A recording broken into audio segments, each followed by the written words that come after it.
One wrong sentence. That's all it took. Lucas had always been the clever one. In school, in college, even at work, the guy who always had something witty to say. A sharp remark, a sarcastic joke, a well-timed comment that made people laugh or gasp. He thought it made him likable, memorable, untouchable. But it wasn't always like that. At 26, Lucas was a creative at a rising ad agency. He was quick on his feet, full of energy, the kind of guy who lit up a room. Until one client meeting changed everything. The campaign was delicate, mental health awareness. The kind of brand where every word had to be chosen with care. His team had worked weeks on it. Everyone was tense. The client listened carefully. And Lucas? He cracked a joke. One of those awkward ones. Not cruel. Just careless. Silence. Not the good kind. The heavy kind. The kind that makes your stomach drop. The meeting ended early.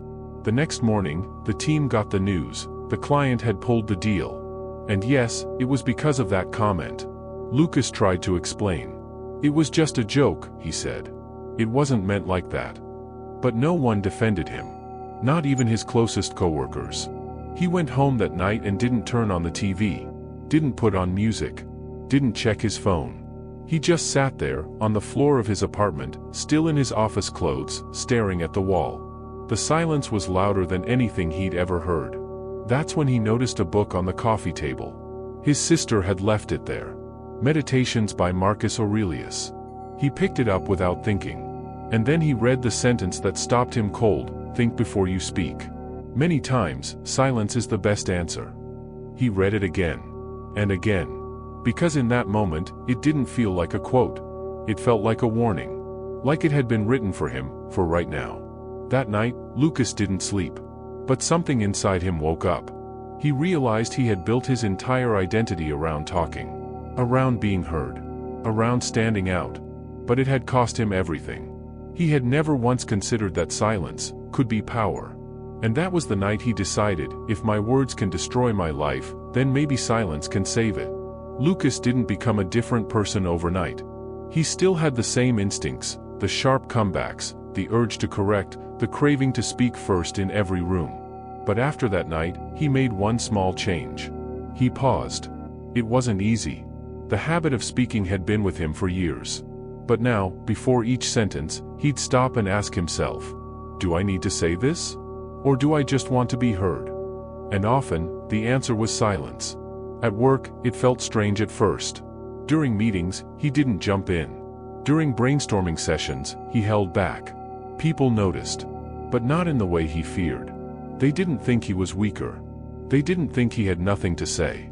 They started listening more when he finally did speak. Because silence had given his voice weight. That's when Lucas stumbled across another Stoic idea, this time from Seneca.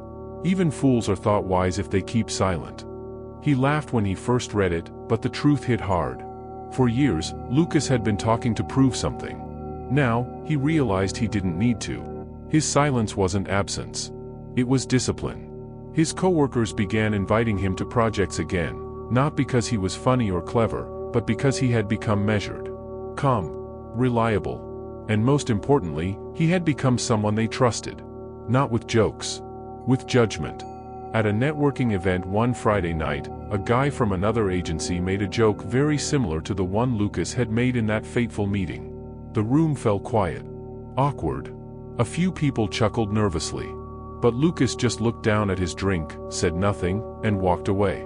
Later that evening, someone from his agency came over. You've changed, man.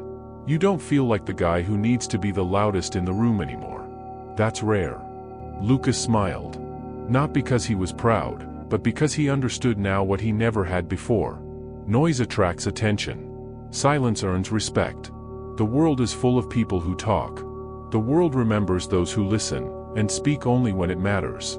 Lucas used to be the kind of person who told everyone everything. New project? He'd announce it before writing the first word. New idea? He'd pitch it to his whole team before doing any research. New goal? Instagram, LinkedIn, even group chats, he'd post it everywhere. And at first, it felt like confidence. But over time, he noticed a pattern. Every time he shared a plan too early, something strange happened, the motivation vanished. The fire that pushed him to start would flicker out before he ever got going.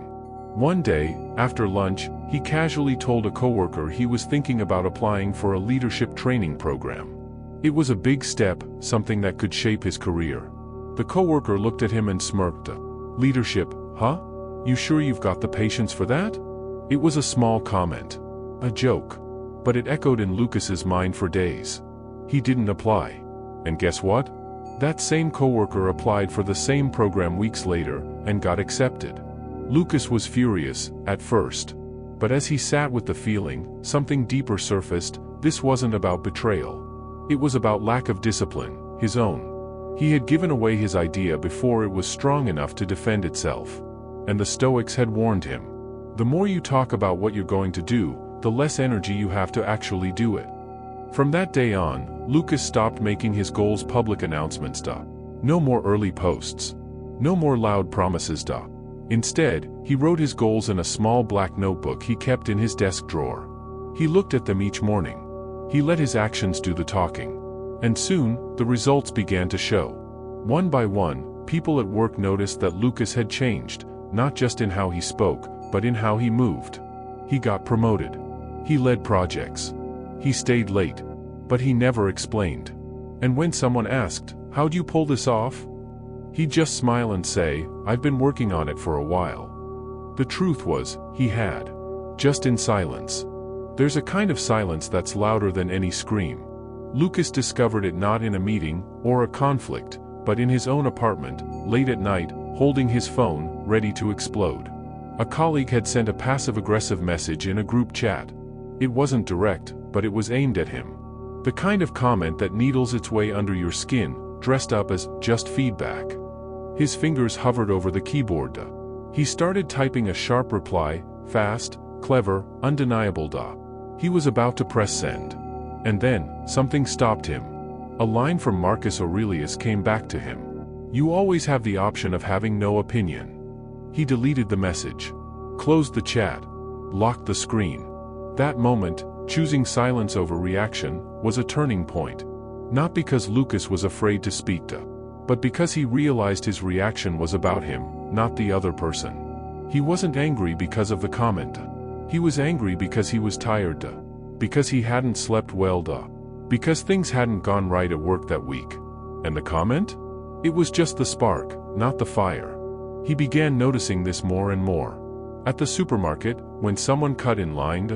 On the road, when another driver shouted for no reason.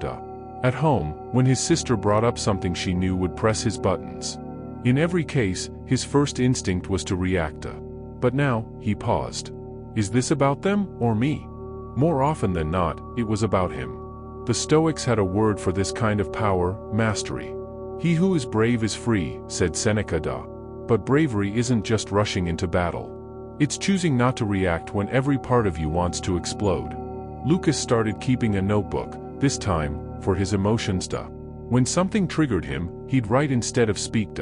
No audience. No reply button. Just space to think. And then, when the emotion passed, he'd go back and read what he wrote. 9 times out of 10, the words were not worth saying out loud. That's when he understood the truth. Anger feels powerful, but restraint is power. And the more he practiced it, the more peace he gained. Because nothing disarms a toxic person more than a calm response. And nothing protects your peace more than walking away without needing the last word. Lucas used to think that influence came from saying the right thing.